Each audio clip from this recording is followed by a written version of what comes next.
আসসালামু আলাইকুম এভরিওয়ান, সবাই কেমন আছো? আশা করি সবাই অনেক ভালো আছো। আজকের রেসিপিটা হলো ধনিয়ার চপ। মাত্র কয়েকটি ধনিয়ার পাতা নিয়ে এত সুন্দর চপ তৈরি।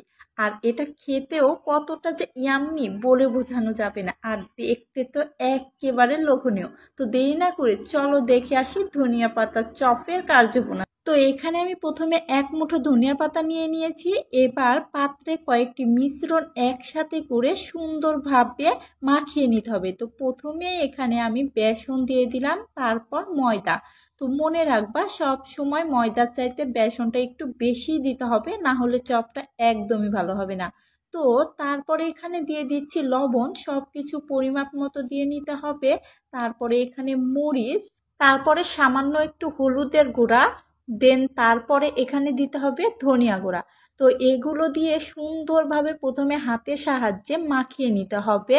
তারপর অল্প অল্প করে পানি দিয়ে এগুলো মাখিয়ে নিতে হবে। মনে রাখবা, একবারে সব পানি ঢেলে দেওয়া যাবে না, আস্তে আস্তে অল্প অল্প করে পানি দিয়ে মাখিয়ে নিতে হবে। এই ডোটা সুন্দরভাবে তৈরি করতে হবে, কারণ চপটা ভালো হবে কি খারাপ হবে এটার উপরে নির্ভর করছে।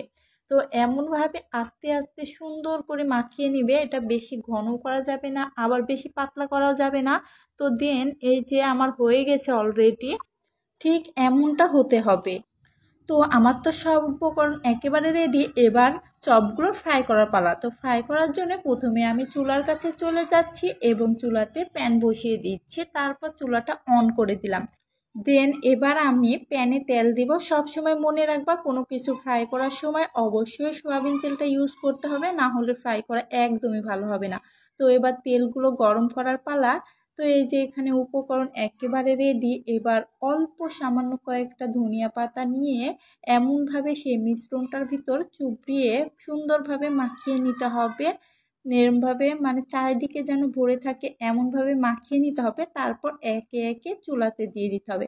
তো প্রথম ম্যাচে আমি দুইটা দিয়ে দিচ্ছি, এগুলো উল্টিয়ে পাল্টিয়ে ভেজে নেব। আর মনে রাখবা, চুলার আঁচটা একেবারে লোতে রাখতে হবে, না হলে উপরে পুড়ে কয়লা হয়ে যাবে। তো অনেক ধৈর্য নিয়ে আমি এগুলো ফ্রাই করছি। এক পিঠ হয়ে গেছে, তো আমি উল্টিয়ে দিচ্ছি। দেন ওপর পিঠটাও এমনভাবে আস্তে আস্তে করে ভেজে নিতে হবে। তো অনেকক্ষণ ফ্রাই করার পরে অলরেডি আমার প্রথম ম্যাচের সবগুলো একেবারে ফ্রাই করা হয়ে গেছে। তো দেখো, এই যে আমি তুলে নিচ্ছি।